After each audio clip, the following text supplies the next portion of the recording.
Alrighty. Okay, so we should be live now. Hopefully people can see it. And now we'll like just do double on yours next time or something. Oh, no, it's fine. It's not a problem. Not a problem. Let's see. But your video is not popping up on your channel. What is happening? Oh, there it is. Okay. Oh, because it's private. That's why. Oh, okay. Let me switch. God, this is a process. This is a hot mess. Mine was public. It was private. Well, I started out as private because I'm like not sure if it. Right. Fair enough. Fair. But when I was saying like when I was like, I don't know why it wasn't working. It's weird.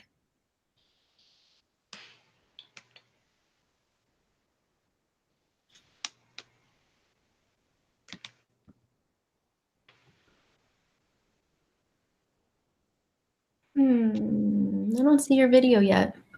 I'm trying to figure out how to change it back to. There's too many options now with their beta thing. Oh, you're trying to figure out how to set it to public? Yeah, stupid YouTube studios.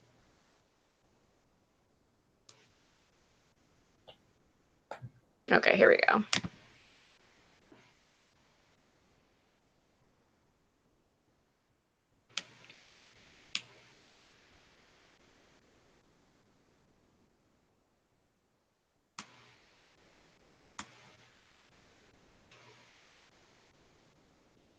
We should be live now. Yay! Like actually live this time.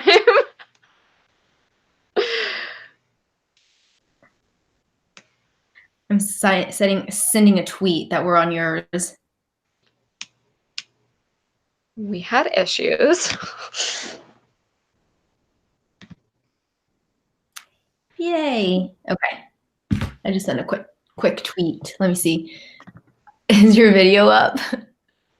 There it is. I see it. It should be. Oh shoot! No, that's with us together. No, there it is. Sorry. Video up. There it is. I see it. Shit. Sorry.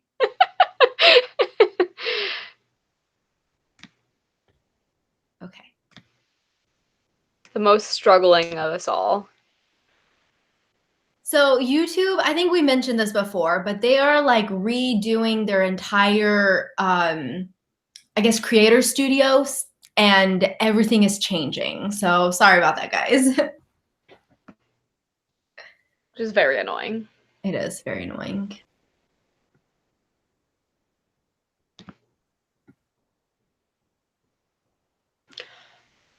Okay. All right. Which book do we want to start with first? Let me pop up the chat here so I can see. Oh my gosh. Yeah. Okay.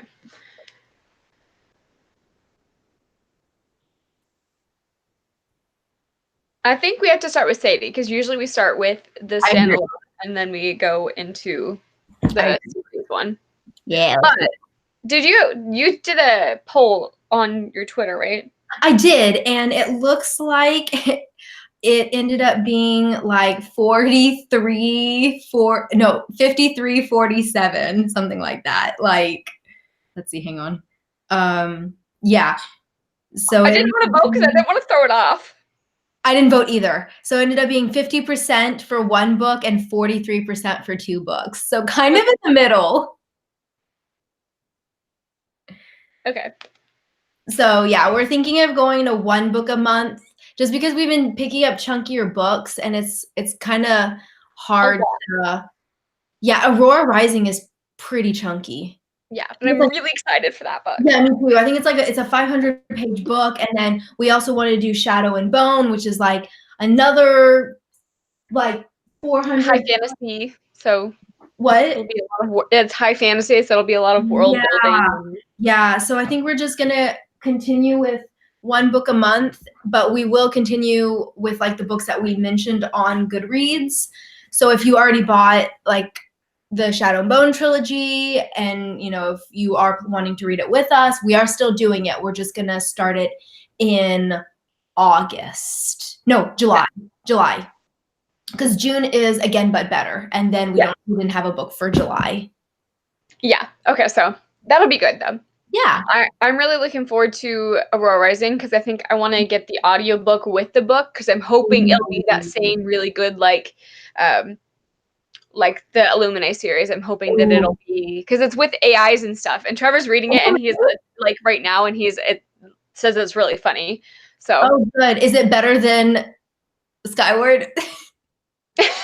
He liked Skyward, so that's why his opinion is skewed.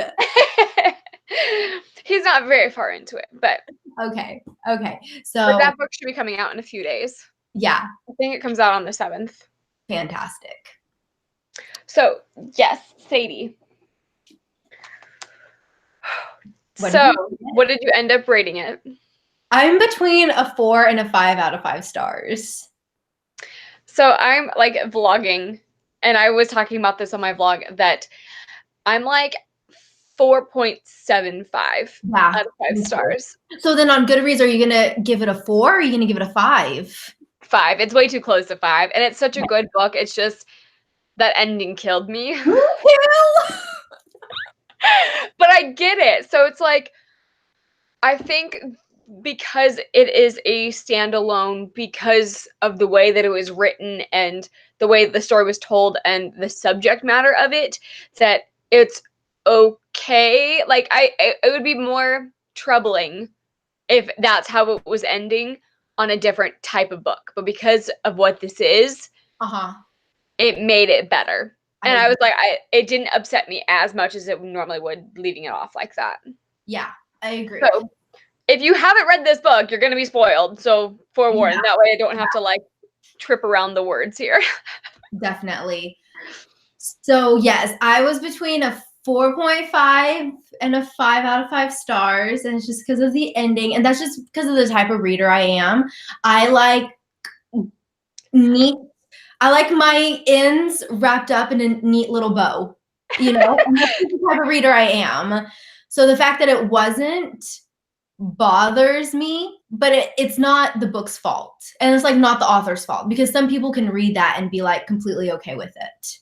So Gabby finished the book before me, and she sent me a Snapchat of saying, it's just the type of reader I am. And I was like, that means it's not going to be tied up. I was like, oh shoot, I didn't spoil it, did I?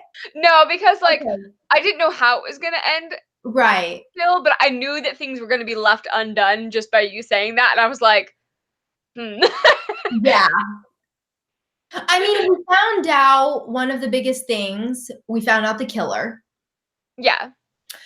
I just want to know if she's alive. I know. So do you think she's alive? I don't think she is. I don't think she is either. Yeah. I don't think that he would have come back alive. I didn't think so either. And like when I was reading it and then they said, oh, he's dead, I was like, oh, thank goodness. That means Sadie won. Like, that means she's alive. But then the fact that he died from a wound infection. Yeah. So how do we feel? I did not know. Me neither. But it was rough. Like, I agree. The subject matter was really so intense and so vivid. So like, I have like, I think everybody knows somebody who's gone through something. Yeah. That shitty. But like, at least for me, like it was very personal because my best friend growing up went through that. Oh gosh. And I found out later. Yeah. And so like, for me, reading this book, I was very like put back into the place of me interacting with her and the said person who did that to her. Yeah. And like just me like catching things that I wouldn't have thought about otherwise. Yeah. And it's just as like it was so hard to get through. Yeah. But then not, because it was so well written. It was so well done. Yeah. I actually like that. I agree. You say it was vivid, but it also wasn't overly graphic. Yes, and, like, the way that things were insinuated was Yeah. so Well done. respectfully done Yes. without it being too hard to deal with. Like, it was, but it's not, like, if that makes sense. Like, it was hard to get through because you knew what was happening, but it wasn't so graphic that you couldn't bear it. Yeah, so it wasn't overly sensationalized. Yes, absolutely. And I really like that. Have you read The Lovely Bones? I haven't. There is like a really graphic scene. So is that more graphic than this? Oh yeah, like you actually see what's happening because it's in first person. Mm. So it's about a girl who gets abused and killed, and she's kind of like in the in-between. So it's like as if we were following it from Maddie's perspective. Gotcha. So we see her get murdered, like in her perspective, and then we see like the aftermath of what happens to her family and how they catch her killer through her eyes, as like a ghost. Interesting. Yeah, it's really good. The movie's fantastic as well, but it's very graphic. There is a scene that's graphic though. It reminded me a lot of The Lovely Bones. Yeah. I really liked that we got to see different perspectives in this. I love the way that they interwoven the podcast with this. Like, I thought that was such a cool element The mixed to make media. it so unique. And I mentioned this on my vlog, but I have trouble when stories jump back and forth. I tend to not like that because I tend to favor one story more than the other. But with this one, I found myself like wanting to know on both ends. Yes, Like, and it gave different perspectives while still telling the same story. It was just so well done. And I talked about that too, was that with jumping back and forth in time, it bothers me, but the way that it was done, it was a purpose for it. We got to gain correct information, and like it was useful to the story. I think it would not be the story it is without either part of it. And I think that's why it was so well done. Mm-hmm. I also really, really loved the fact that when reading this book, you could see her do her own flash. So when we were in the Sadie perspective, we could see her go through her flashbacks, but it wasn't throwing you out of the story. Like, you, at least for me, when I was reading it, you felt like you were in your own flashback, and it was so well done how like seamlessly they interwoven that part, and like how it told her motivations and her backstory, and it was, I really loved how well that was done. And it wasn't too much either. There was like only a little bit of her flashbacks. Yeah, I really like that because like the first flashback we got with like her being on the swing, like seeing a girl with a guy next to, like a little girl on the swing with like, I guess Keith standing next to her. I didn't realize that was a flashback. Yeah, what? I didn't realize that was a flashback. I thought the flashback was in the bathroom. No. The swing one is a flashback because she's like looking at the park and then she sees a little girl on the swing. I remember the part. Yeah, and the guy puts his hand on the little girl's shoulder and then he says, "Why are you outside alone, Sadie?" Yeah, and like I didn't catch it at first, and I had to like reread it, and I was like, "Wait a second!" That it was just like very well woven into the story. Yeah, it just really commend the author. She did a fantastic job, and it was such a well-written book. Yeah. And I was saying, like, the characters were so well fleshed out and well written as well. And even the side characters, they all felt different. They didn't feel like the same, because oftentimes when you are reading a book and the characters aren't fleshed out, it's hard to keep them straight because they are all just like one-dimensional pieces of paper. And this one, they all felt unique to me, and I really thought that was like a testament to her writing as well. And I think that also like Sadie as a character is so unique, and her personality is so different from something that I've seen in books before, that if you would pull Sadie out of this book and put her in another book, you would still be able to tell that's Sadie because she's so unique. I agree. Yeah. No, I definitely agree. And you even get a sense of like Maddie, who's not even in the book, like just with the way they talk about her with the way Sadie thinks, like flashbacks of like them together, you actually get a sense of like who Maddie was, which usually, you know, you don't really get that, but you know, it's interesting how even a character that wasn't even in the book was well fleshed out. That's a good point. I never really thought that about it like that. That Maddie was never actually in the book, but she wasn't, 'cause she was dead during all of that. It's all told through interactions of her flashbacks and her thinking about her, which Right. is like, that is a huge testament to the writing style. If Because I you never even thought about that, as she was never actually in the book. No, she wasn't. And so if you think of Maddie's character, I can actually picture her, like with just how you described her, how is it Maybeth or Mary Beth? Maybeth. Maybeth described her, how everyone described her, and I can I have a picture of Fully who formed. Maddie was. Exactly. But yeah, she's never in the book. Wow. So yeah. Comment down below or in the comments. I'm curious to see what you guys rated the book. 'Cause I think we don't have, I don't think we have anyone popped up in the comments yet, but we probably threw people off with all of our switching. Yeah, I know. I'd love to know what you guys are thinking. I wonder if there's a way to I want to know if people think Sadie's dead or alive. I know. So I'm a little sad. I know that Haley DNF'd this book. Oh no. I know. But this is like a sensitive book, so I mean, some people just can't get through it, you know? It really is. I thought I was gonna cry, but I think because I was so upset with the ending, like frustrated, it kept my tears at bay. Because there were some sad parts, but once again, it wasn't overly graphic. Yeah. So it wasn't like, you know, if we had actually seen the interaction between, like if we had seen more about Maddie's death, or if we had, you know what I mean? Yes. And Sadie is very heartbroken about her sister's death, but she's got so much anger and fire in her that it wasn't overly sad. You know what I mean? Like it was sad, but it wasn't like, I didn't find myself tearing up. I found myself more angry, like angry with Sadie. Wait, why were you angry with Sadie? No, angry like with, as in not like I'm angry at her. I'm angry with her. Gotcha. I'm with you. Yeah. So when I was first reading the book, and I got to the part where she's like, or the West was like, if you're come here for like the graphic details, I'm not going to give them to you, and talking about Maddie's death. Mm-hmm.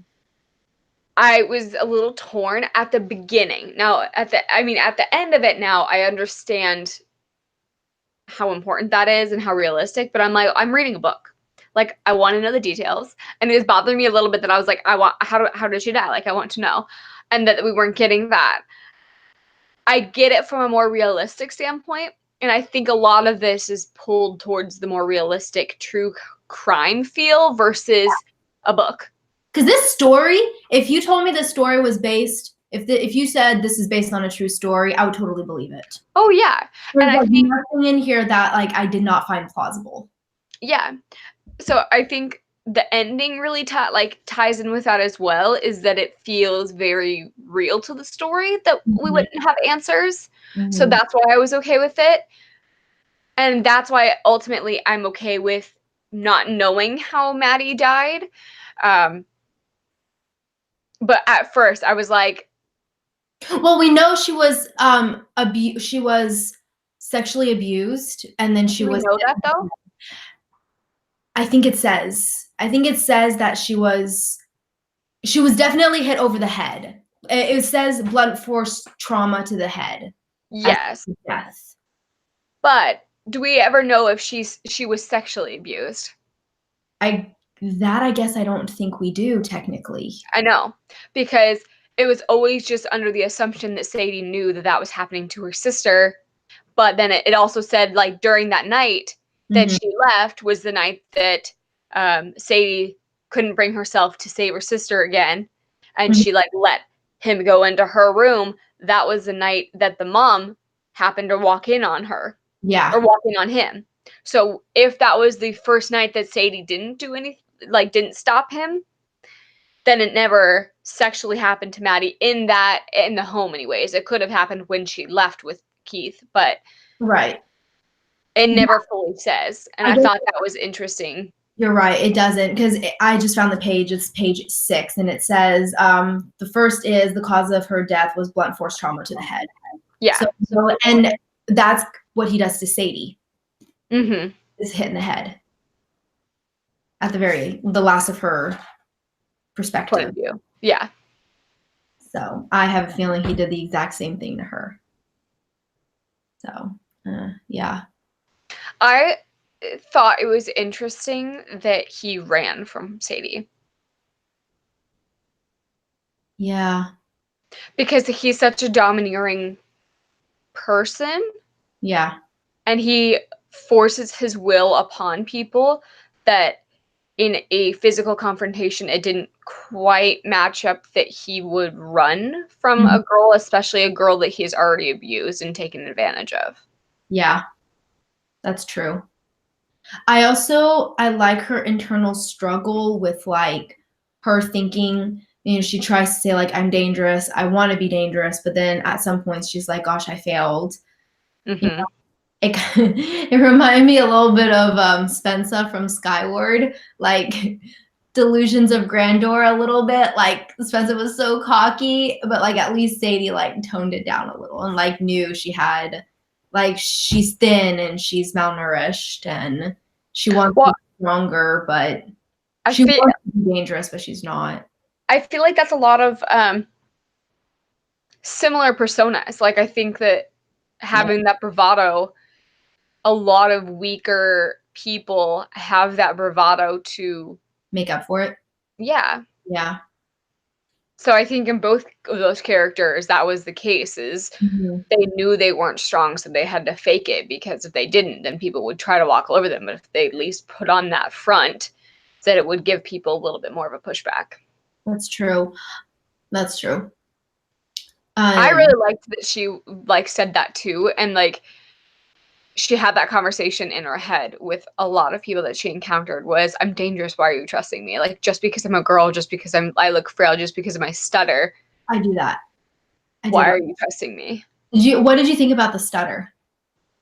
I really liked that aspect, and I liked that she was pissed about it. Me too. I liked that I wish she would have been a little bit smarter about it, but I thought that I made her a little more of an interesting character because she was angry about it, so she didn't want to take advantage of her own stutter. But I think if her on the road, she could have worked that to her advantage and had people feel sorry for her, but it was such an internal issue with her of her constantly being pitied that she didn't want to pull that route, even if it would make her life easier, because she hated it so much. Yeah, I agree. Yeah.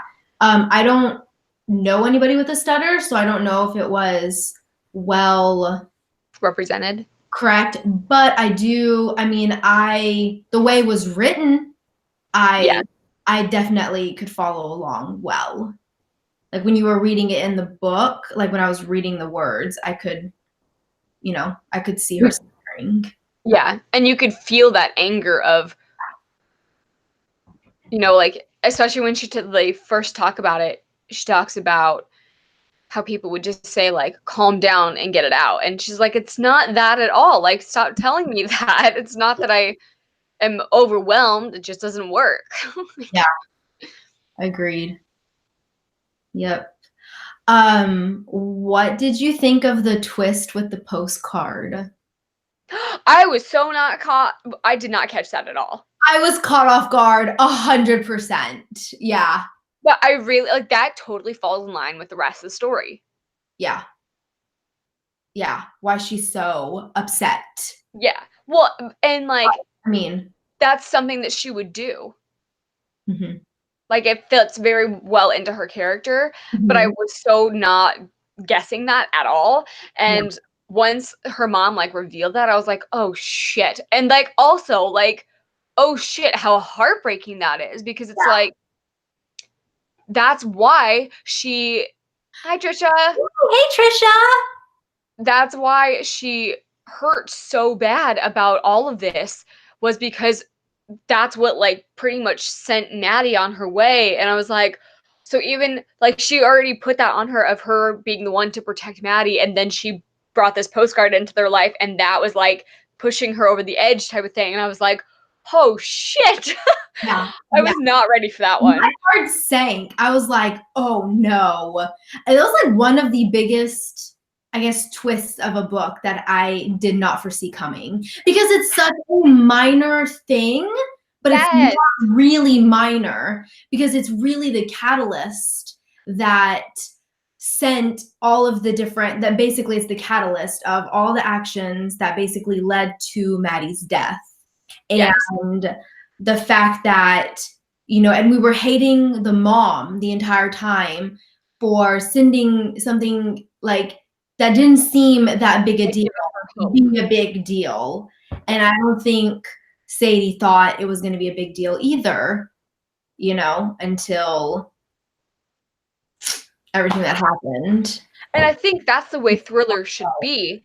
It shouldn't be focused around like the big twist of who the killer is. I think those little details are what proves what amazing of a writer she is, that she can flip that little butterfly effect and have it change the entire story and tone of things. And it's like, oh my god. And also like explains why her mom was so confused about what postcard, and we were reading it and I was like, well, maybe she was just drugged out, she doesn't remember sending it.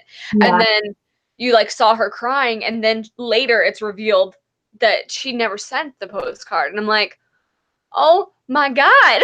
Yeah. Heartbreaking. Yeah.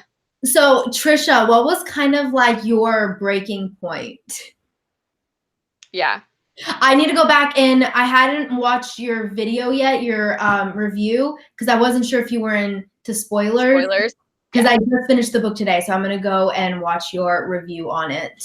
Um, but I'm curious what your like, what kind of broke you into. Open the floodgates. But it was so good. I'm so glad that this was a book that we ended up choosing. Yeah, I agree. It read really quickly.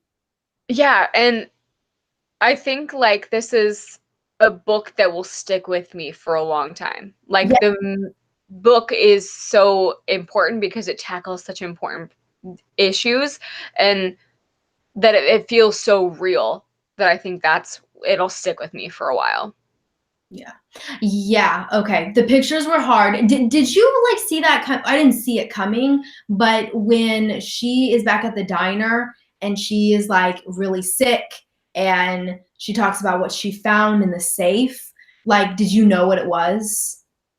Like, I assumed it was photos. I didn't think it was money. I didn't think it was money. I had a feeling it had something to do with like that kind of stuff, like mementos of like dead girls. Uh the Oh, yes. Nell broke me. Yeah. I did actually tear up on that. I did. Yeah, I did. And like the way like the Oh, just like her outside and her describing like her reactions to her saying, I know your dad, or I know your mom's boyfriend, and like seeing the reactions on the little girl, that was hard. yeah. And then her finding the t-shirt with the missing tag. Oh, yes. I will say, like, I started getting broken, I think, when she was in the room and she found the tags and she connected that the peach shirt tag was from the picture. Yes. That I was like, oh shit. Like obviously that was her, Hmm. but also like and her in the bathroom, that got to me too. That really bothered me. That was really hard to push past. The bathroom, the flashback scene. Yeah. Yeah, I didn't like that at all. But I think it's important. Like it was like hard to get through, but I think Yeah. it drove the point home. Yes. Agreed. Definitely. So you actually mentioned it being a thriller book. You said that's how a thriller should be. Yeah, I think this is probably one of the most thriller books. Like when it says it's a thriller, I agree. I think it was well labeled. Because you know how Yes. some books are labeled a thriller and you're kind of like, I Like, get people sometimes will label, like, Stalking Jack the Ripper, like, thriller, and I'm like, "No, it's not. That's not a thriller." No. It's not, like, fast-paced enough for Yeah. thrillers. I think I may have done a video with like, bye. Have a good night, Trisha. Thanks for stopping by. I think I might have made a video of like intro to thriller books, like books if you want something that's a little bit darker, but you're kind of a weenie like me. You don't want anything like full-fledged thriller, Gone Girl, Stephen Mhm. King kind of thing. I mentioned that one because I mean there are some darker scenes a little bit in Stalking Jack the Ripper. Yeah. There are murders and girls getting, beheaded and, you know, not, But not good they things. feel very different genres. Correct. Yeah. But I labeled it more as like Yeah. spooky, eerie, Like, dark. that's more like suspense versus this is more thriller. And I think this is a very unique thriller Yeah. in the sense that it's not running through the woods, someone's gonna kill me type of thriller, but it's something that's keeping you on your edge of your seat. Oh, I was like sweating. So I knew all of a sudden, like I knew going into this book, like we're talking about hard subjects. A girl's already dead. I knew it was like anything could happen. I didn't go into this like, oh, it's gonna be a happily ever after ending, you know? So Mhm. scene where she's like creeping through the house at like the abandoned cabin, my heart was like racing and I was like, oh my God, what's gonna happen? I'm like, don't go in there. Don't go in there. I'm like, where's your gun? Like, you don't go in there, like screaming at the book, don't be stupid. And then she goes into the house at the very end with Keith is in there, and I'm like, no, Ooh. Yep. I was just like, don't do it. Go get back up. Like, oh yeah. So I definitely thriller. I think it. Yeah. So, I think, like, I had a few of those moments myself as well, so I think her, definitely at the end, Yeah. when she was running down the stairs after he'd already run away, Yeah. that's when I was like, "Oh shit, like, where now that he's aware of that you're here," and, Yeah. like, when she first walked in the door, it, like, got me. Um, the house, not inside the abandoned house, but outside the abandoned house, when he, like, is outside and he stops and everything's too quiet, and I was like, "Oh shit, oh shit, oh shit," like, Yes. Yes. Yes. Yes. so, it was, like, those 2 times. Also, like, I was a little weary when she fell asleep with the hitchhiker in her car, and I was like, was that a good idea?" Like, Which brings up a good point. It was really interesting to see Kat's perspective, and she was like, this girl had like a switchblade, she had a bloody t-shirt hidden. She's like, I don't know what kind of crazy mess she's in. So it was interesting to see her perspective as well. and I think, like, when she was in the hotel room with Eli, whatever, Elias. yeah, that they both got the sense of wild and dangerous from her, but not dangerous in the same sense too. And I thought that was interesting that even they could, like, have the red flags but not place her in the danger category quite yet. Like, they could tell that the conviction wasn't there. Yeah, agreed. Speaking of which, what did you think of Elias's character? He was the one that pissed me off the most. Really? Yeah. Why? Because they like when they're interviewing him again and they're like, why didn't you do anything? You let her just leave. You told her where Keith was after you learned all of this and you let her go by herself. You didn't call the cops. You didn't do anything. And he was like, she could handle it. Is that he says something like, well, I didn't want to place false accusations and ruin a man's life, but then if the accusations were true, she could handle it, I think is what he said. And it like pisses me he was off. like, she was going to call the cops anyways. He thought that she was going to alert the authorities, which he wanted to believe that. I don't think he ever really thought that, because if that was the case, he would have. Honey. So Yeah. I found the quote. Hey. So it says, but if she was going, okay, they're like, why didn't you call the cops? He goes, because if I sent them and she was wrong, I betrayed a guy who was good to me. I can't walk back from that. But if she was going there to call him herself, and if he really was guilty, then it was all going to work out anyway. I don't know. He goes, I don't know. He was definitely a coward. Yes, and that's what, like, yeah, I don't know. It really upset. Yeah, he was my least favorite character. Even compared to the mom? Yeah. I mean, I hated the mom as well, but like, it's hard because you kind of start to feel bad for her a little bit towards the end, a little. You've also got to think, like, I don't know. Keith was there, or Darren was there for him when he was down on his luck. He was couch surfing. He didn't have a stable support system. And this guy went out of his way to help him.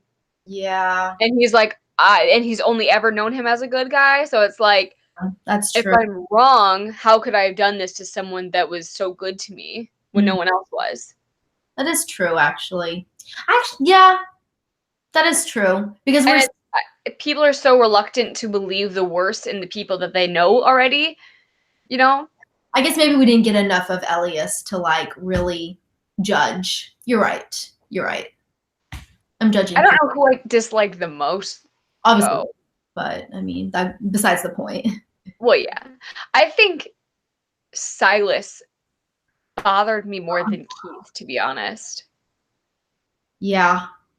And then Kendall, that little brat. Sorry, what? Kendall. Okay. Oh, yeah. I'm sorry, but if I find, like, a father figure that I look up to beating up a 19-year-old girl and being like, and then the dad saying, like, oh, yeah, she just stole from me. I feel like you don't beat her up. I would raise questions. Right. But they're just like, oh, well, let's call the cops.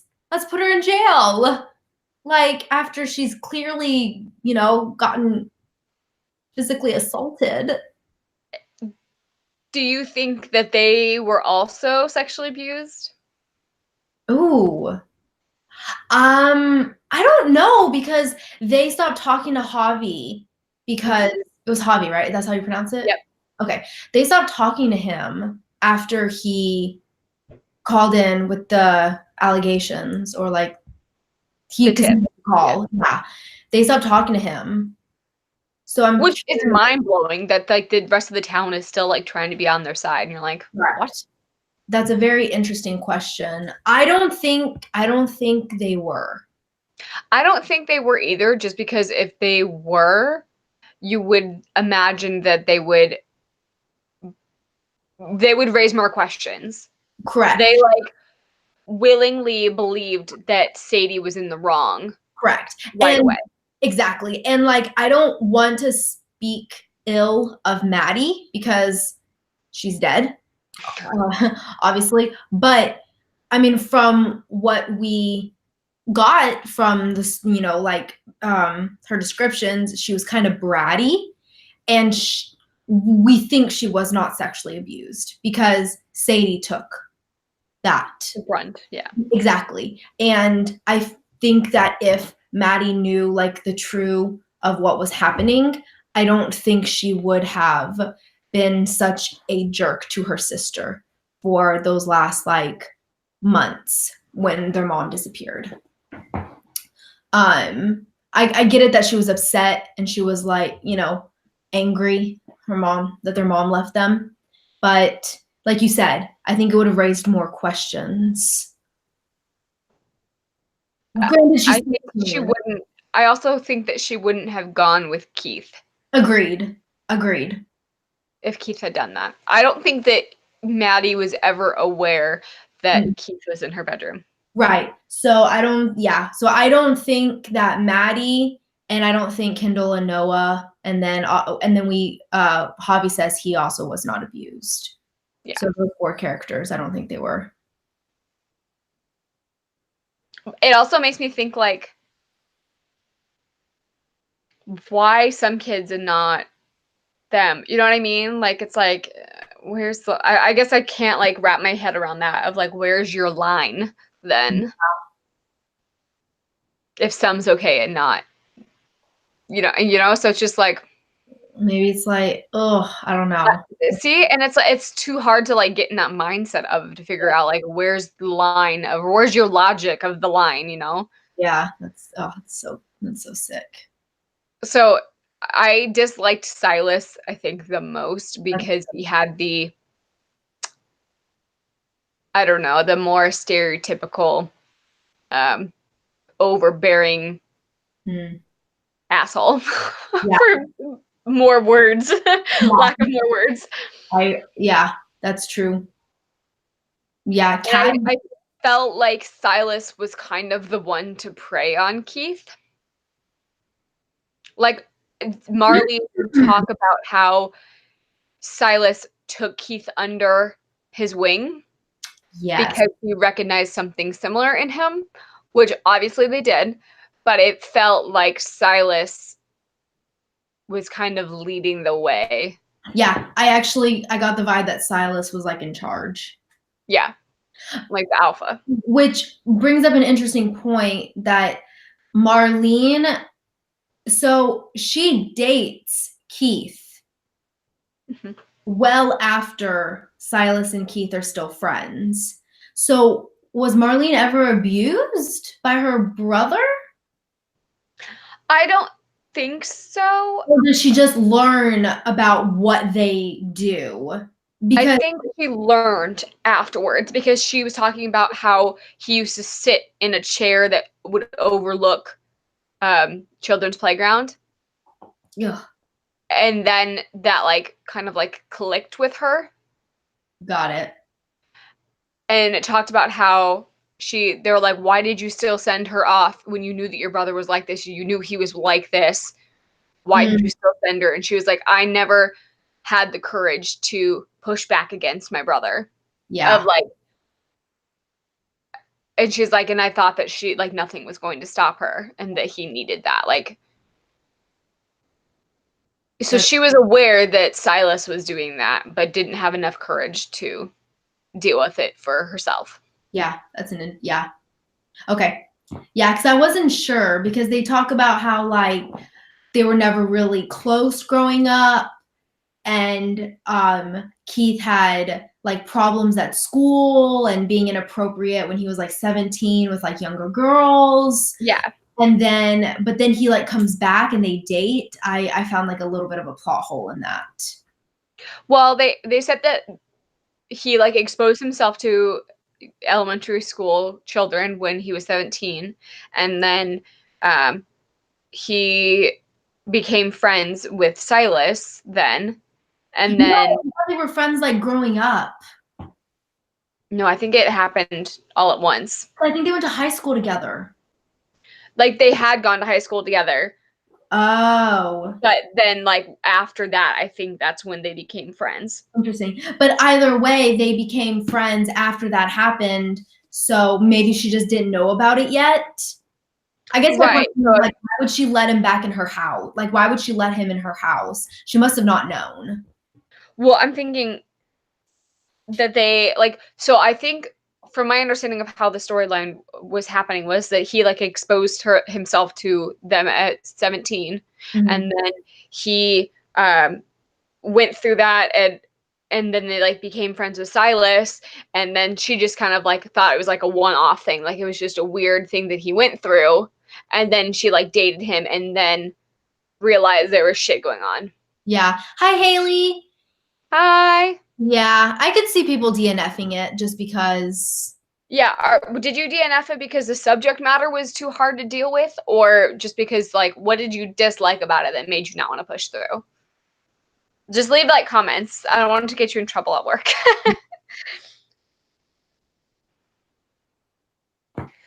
I'm trying to find where it said that. I know, I have no idea. I think the problem, I just like read it and like, I just read it straight for hours that I couldn't really think about. And I don't even remember was it with the podcast or was it with Sadie's point of view? It's at the end. I'm looking at the. I think it's with the podcast, right? Yeah.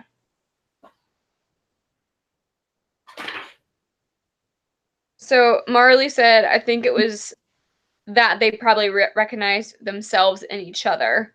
Okay. So oh no, Marley Singer was 10 years old when her brother Silas became best friends with Jack. They were both 17. It happened suddenly, seemingly without explanation. Oh, so she didn't know until later. Yeah. Because I think, so she actually didn't know about the inappropriate of with the elementary school. He found out when he like dug into his records. Wes did. I don't think Marley told him. I think Wes dug it up.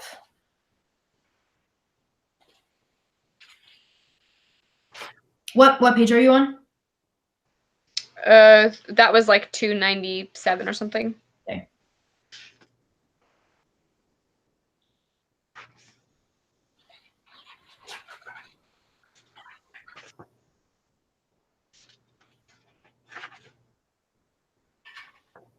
So Haley said, long before you were romantically and long involved with him. huh? Oh, never mind. It doesn't. She doesn't go into details. It just says you knew Jack long before you were romantically involved with him.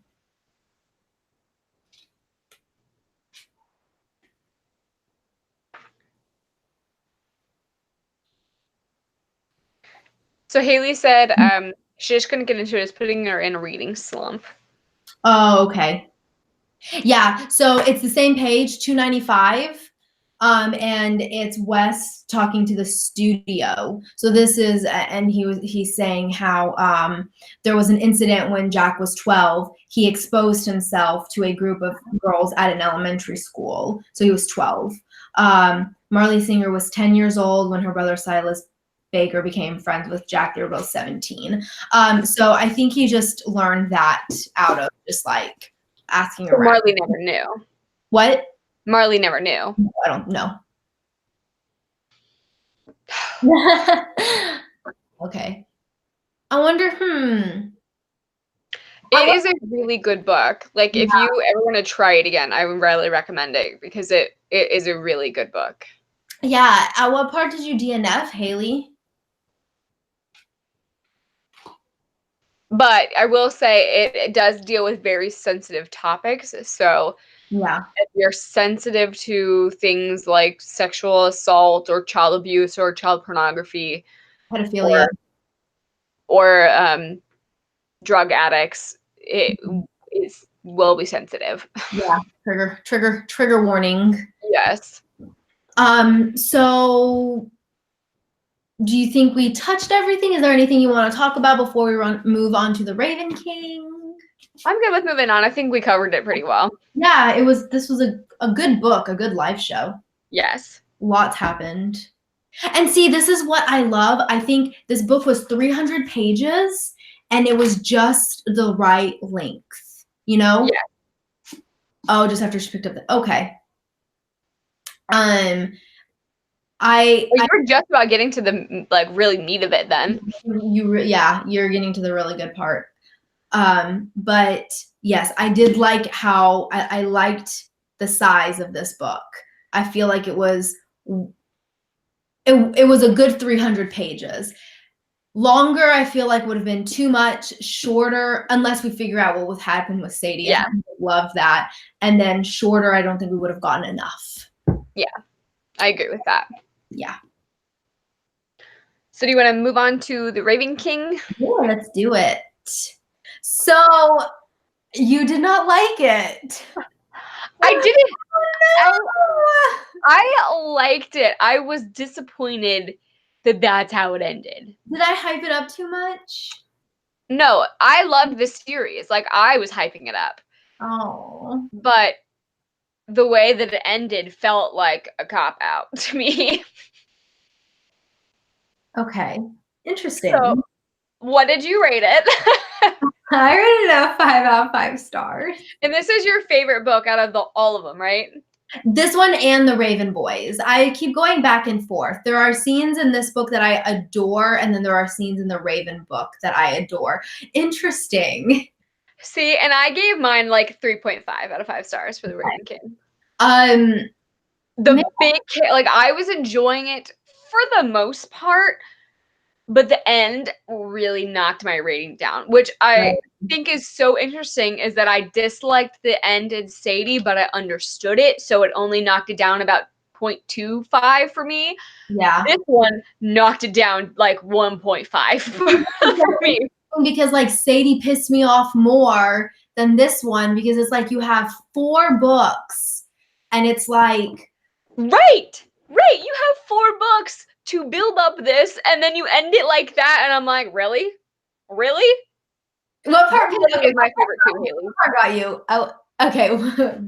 Blue. See, that's my least favorite. That's my favorite. Raven King is probably my second to least favorite. Dream Thieves will always be my like least favorite out of all of them, and then it would be Raven King, and then Raven Boys, and then Blue Lily. See, I really did enjoy the Raven Boys though, like the scene in the diner with like she meets Gansey for the first time. Good moments. It is. What part bothered you? The fact that Glendower was dead? Spoilers! Well, obviously. The part that bothered me was that we were building up to this search for the king forever, and then he was just dead, and then it was over. And then the other big part that bothered me was that Cabeswater sacrificed itself for Gansey. What? And then at the end, the very end, is Ronan dreaming up Cabeswater again, and I'm like, so all of that was for naught. Like, well, no, there's a spin-off series. What? There's gonna be a spin-off series. I know, but it's like there's no, like, if you're gonna do a sacrifice, there has to be like an actual sacrifice. Cabeswater sacrificing themselves for Gansey was like correct, but like now Noah's like completely gone, so that was kind of a sacrifice. Because at first they were gonna use it to bring Noah back, but then they found out about Gansey dying, and then so Noah was the sacrifice. I didn't like it. It didn't feel like it was real. Like, it didn't feel like a real sacrifice, because it was like, so Cabeswater's making this big sacrifice for Gansey for Gansey to be able to come back, but then they're just gonna dream up another Cabeswater. So is it really a sacrifice? Like, are they really losing that much? And it just like felt like there was a plot hole there, that like it shouldn't be that easy to just undo things. Okay, fair enough. One thing actually, I might dock actually my rating to maybe a 4 out of 5 stars, because one thing that did bother me is like, why does Blue kissing Gansey, how does he die? Is it just magic? Like, what causes him to die? There is wrapped up too quick. Yeah, there's absolutely no. And I understand it's magic, but magic has to have rules. And it has to be plausible. Like, you have to understand. Magic has to, yeah. And now that we're talking about it, I am having issues. But yeah, you're right. Magic has to have rules, otherwise anything is possible. You have to have rules in your magic system. And I guess you're right. Ronan dreaming up another Cabeswater there's no rules. Yeah, it's just like, well, that was like, then why care if the Cabeswater sacrifice itself? Because it's like, who cares? You can just build another one. Like, because like literally, she kisses Gansey and he drops dead. I had forgotten about that, and I was like, what the hell? Like, what caused him to drop dead? Like, what? Is it some sort of X-Men thing? What's her name? rogue? Yeah. Yeah. Like, are we having some sort of weird powers, but it's not explained? Or maybe it is and I just didn't catch it. No, because if that was like that was her power or whatever, it would be everybody she kisses, but it's specifically her true love. Yeah. So there's not really like an understanding there either. I agree. I think there was no rules with the ley lines. I don't think she established a set of rules with her magic system with the ley lines and Yes. And Cape's water. So you didn't find it annoying that Glendover was dead? I didn't. Really? Because No. I was like, that's it. We've been looking for this stupid thing for 4 books and that's it. Like it's just a coffin with dead and it's like all hope is gone now. Like Well, okay. I didn't like the way he was dead because like Gwyndolian is alive, Artemis is alive. How is Glendower just like bones and skeleton? It doesn't make, once again, the magic system. Yep. It didn't bother me that he was necessarily dead. I think maybe because I think it was a way for them to be like, you actually don't get your wish. But it would have been interesting if he was alive and then he was like, I don't grant wishes. You know? No, I think that would piss me off too. Oh, really? Okay. Yeah, that would make me mad. I think it would have been a nice twist if there was like a note in the coffin saying like no one deserves this type of power, type of thing, and I took Glendover from his grave so no one would be able to manipulate the ways of fate or something like that. But then they would still look for him. Yeah, like that would be okay because then there would still be the possibility hanging there. It's just like once they opened it, it's like everything for 4 books has been built up has been for nothing. Like, meh.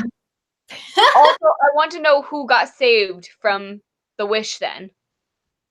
Because they talk about that is like he must have been woken up because someone else must have gotten the wish, and I want to know.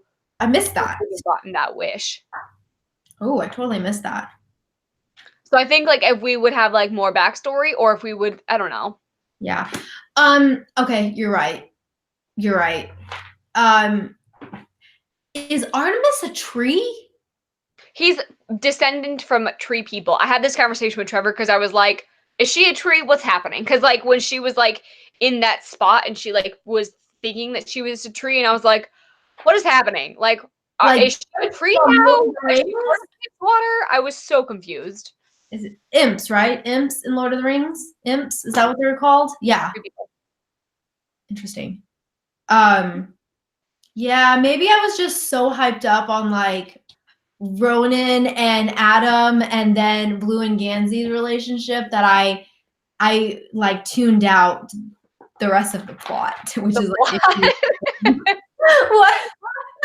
So I agree, like Ronan and Adam are adorable, and I appreciated that. I felt like Blue and Gansey's relationship was better in Blue Lily. Yes. Although I love the toga party where they're like, we don't have to hide here. I can hold her hand.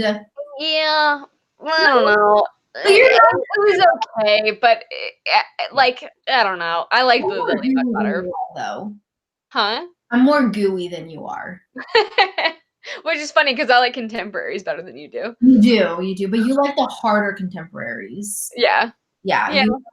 You like the tough, subjected contemporaries.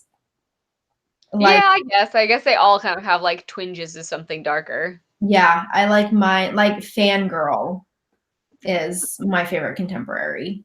And that's not like that also has twinges of darker. It does, but not like what's the book Angie Thomas. I Hate You Give? Yes, I haven't read that one. That one's so good.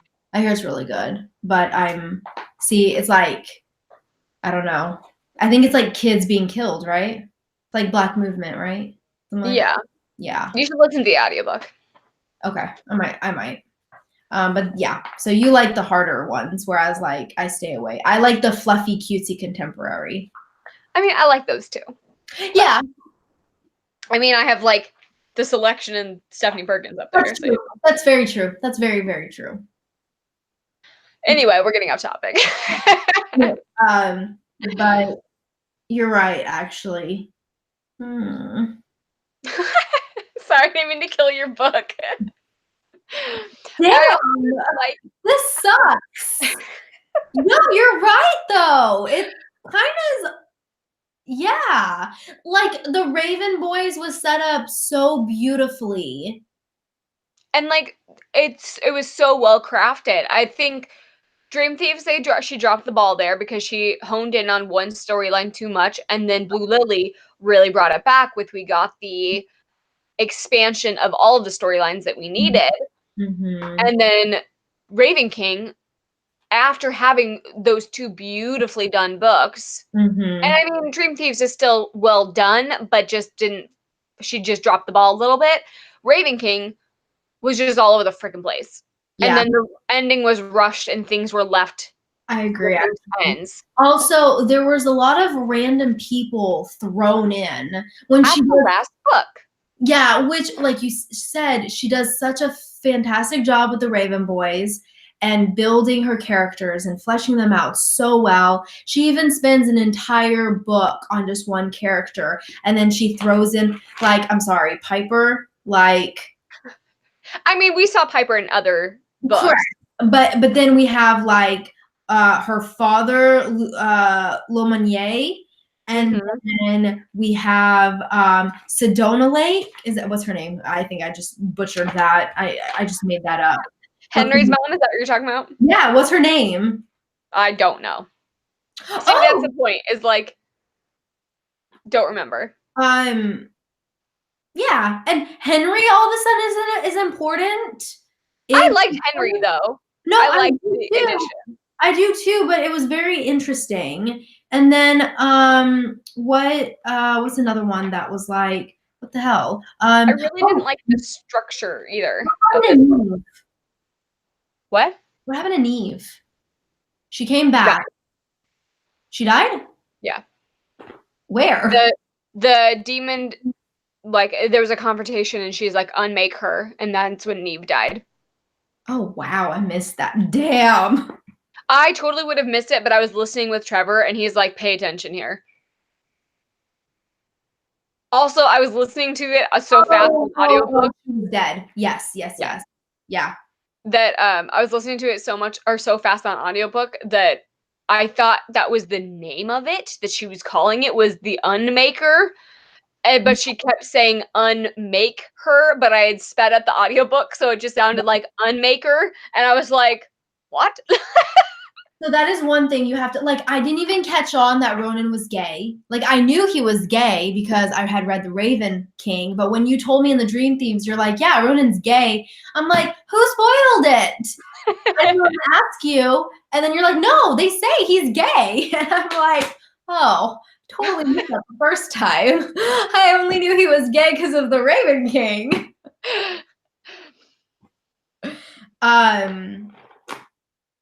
So I didn't like the pacing of this one. I felt that was really off, and it was too discombobulated for me to follow. Like, this one was hard to follow, and like Blue Lily, I was like all in it, and I like could follow it, and I was fine, and I was like in the world. This, I kept getting pulled out of the story because we were flipping back and forth between too many different perspectives all of a sudden.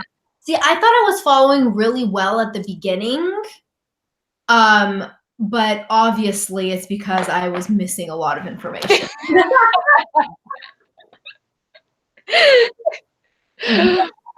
So, like I specifically remember talking about it because Trevor had finished, like, he marathoned this book. And so I was talking to him about it, and I was like, what's going on? It keeps flipping back and forth. And he's like, yeah, they do that a little bit. And I was like, he's like, what part are you at? And I remember I was listening to the toga part, and it was like Blue and Gansey at the toga party, and then it would flip to Adam and Ronan all of a sudden, and then it would flip back to the toga party. And I was like, why are we getting flashes all of a sudden of someone else's perspective that's not in the same scene, and then we're getting tossed back into the scene that we were just in? Like, that's what I'm talking about, that it didn't flow well there. Got because it. I was like, I get that they're showing two different perspectives, but don't show me two different perspectives like in the middle of a scene. Fair enough. Fair And enough. so it was like I kept catching things like that, being like, what's happening? Like, what? Yeah, maybe it was easier for me because it was a reread, but I think maybe I had that issue the first time I read it. You're right. The ending doesn't stand out. I literally just read this and I'm forgetting that Neve died. I don't even remember what happens with the demon. Obviously, the demon dies. What happens with the demon? Yeah, because the demon was part of like sucking out cave's water. So then the cave's water like sacrificing itself, like.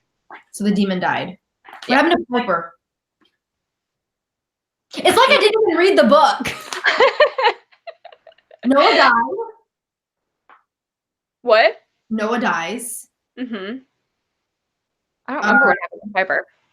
She was a very like random, like she was in other books, but she wasn't. We didn't get like backstory. We didn't get what her motivations were. She was just an odd character that was not an asset to the story, in my I like opinion. that she killed her husband. Huh? I like that she killed her husband. Green Man. Because of her ambition. Like it just was like weird. Yeah, no, Her that's husband was a strange. what? I said, yeah, it's very strange. But it was like not because her husband was a terrible person, just because she wanted to like Oh yeah. be the one in charge. It just was very strange. Like I didn't really care for her as a character, so I guess like if she died, I didn't really pay that much attention because I was like, I don't care either way. Oh wait. Okay, wait. Piper dies. I mean, that makes sense. But how'd she die? Demon unfreeze those people. Demon make it sunny. Demon. Oh blah blah. Oh yes, her when dad kills her. the diamond or the demon bites her and she's bleeding out. I remember now. Yeah. Her dad killed her. Yeah, and very like it wasn't very eventful death for her. Yeah. I do remember that now. Because that whole scene was weird with Henry's mom. Yes. I'm echoing. Sorry. That you're right. I forgot. Okay, you're right. Oh my gosh. Yeah. Okay. Damn. So what are you gonna put the rating as now? I think I'm gonna drop it to a 4. So is this better than Raven Boys now? No. It's just the Raven Boys is so much more well crafted, I think, than this book. This book, it felt like she was kind of over the story. Kind of. I just wanted it to be done.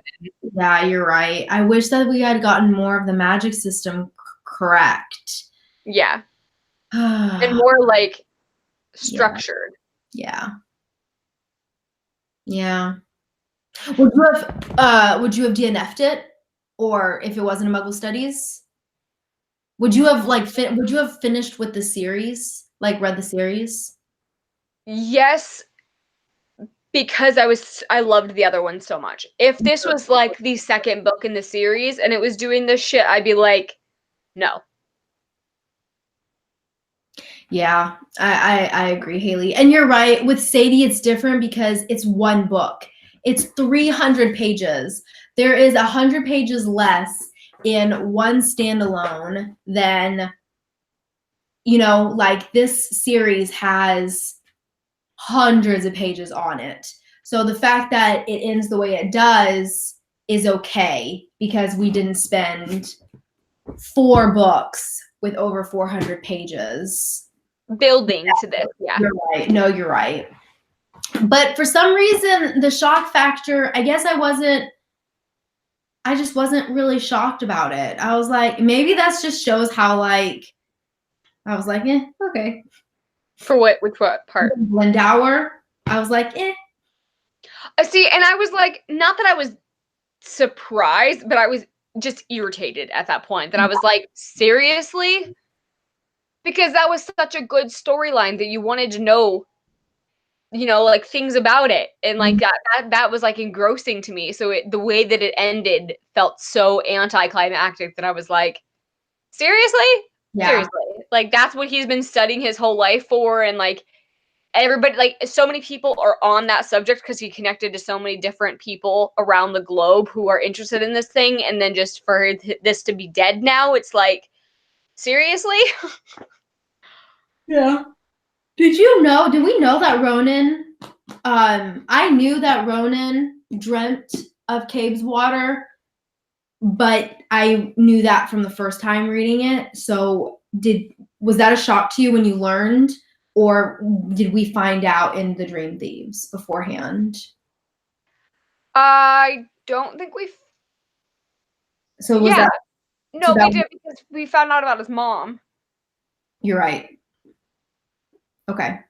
Yeah, I couldn't remember if that was like a shock factor, because when Adam finds out, he's like, what? When everyone finds out that Ronan actually dreamt up Cave's water, but I was like, I had already known that. So I couldn't remember if I knew that because I remembered it from reading it the first time, or if because we found out in a prior book. I couldn't remember. I think so. We find out that he can dream things about Cabe's water. So Yeah. I guess it wasn't that far of a stretch for me That he actually dreamt it up. Yeah. So Yeah. it wasn't. I guess it was intending to be a shock factor because we never got the confirmation that he dreamt up the whole thing until that point.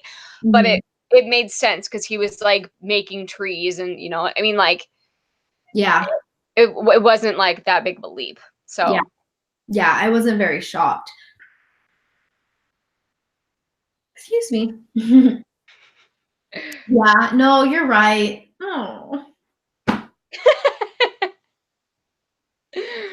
I'm kind of sad now. I know. Like, I wish we would have gotten the ending that we deserved with this, because it's a disappointing ending to a really good series. You're right. It really is kind of tanked. Yeah. So it's interesting to see how she does with Call Down the Hawk. Yeah. Now, also, Ronan didn't turn into a bird. I was really convinced that it had something to do with that. Now, what do you think of Adam now? Do you feel like he redeemed himself fairly well? Because I know at first you really liked him in the Raven Boys. Then you stopped liking him. Just because he got whiny. Yeah.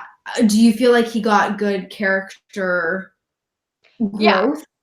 I think he's still not my favorite character, but I think from the fact that I didn't hate him from the get-go, that makes a difference. Correct. One thing that I actually now rereading it, I wish that she had. So Noah was such an important character. I love Noah, but I feel like you could remove him. He's not in a lot of it. I wish it made him a little more prominent. And Blue says like Noah's one of her best friends, but it's like we don't get a lot of like Noah Blue relationships, like interaction. I would have liked more Noah. We do, but it's just, I think it looks different, so you think we don't get a lot of Noah and Blue. Because Noah's pulling on Blue's energy. Yeah. So that instantly has them having a connection. Also, Noah was Blue's first kiss. That's true. As weird as that is. And he was already dead. Yeah. Yeah. No, you're right. You're right. Ugh. Yeah. But I do think he was very underutilized, and he was very much a tool to save Gansey. I agree. Another thing that really bothered me, now that we're going down this rabbit hole, the fact that everyone leaves. Like, oh shit, what's his name? His brother's name. Declan?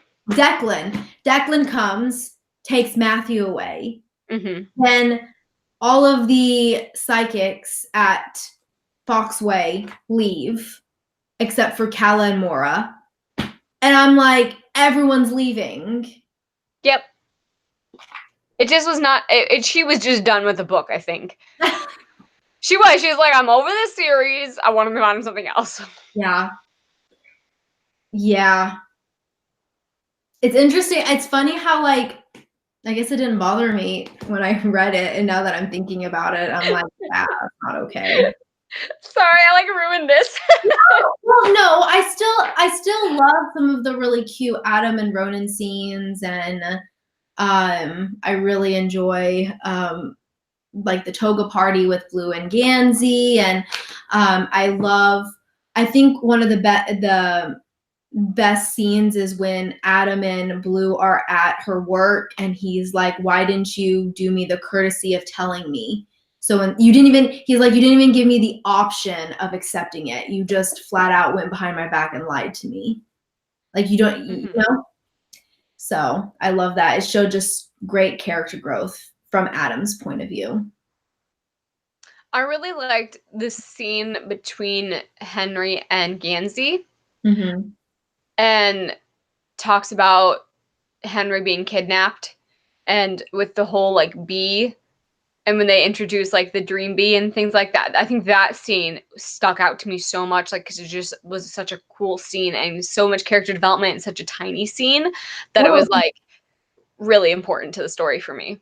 I agree. That was interesting. I like that. I liked him way better than the other guy that was brought into the second book. What was his name? Oh, yes, the asshole who was like the other dreamer. Yeah. Yeah. So who was the third sleeping person? So there were 3 sleepers. Gwynlian, the demon, and is the other one Glendower, but he was already awoken, so he's dead? Yeah. Okay. Yeah. See, that's what's hard. Like, when you read it, like, sometimes you have trouble seeing, like, what is she describing as a metaphor and what is actually real. Yeah. So, and that just goes back with, like, that's why fantasy books and magic systems have to have rules. Mm-hmm. You can't just throw anything into a book. Because everything starts to unravel if you don't have a structure.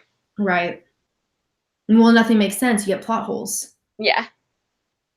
Yeah. So, do we have anything else that we want to discuss? We had some, like, we had a lot to talk about during these books. Yeah.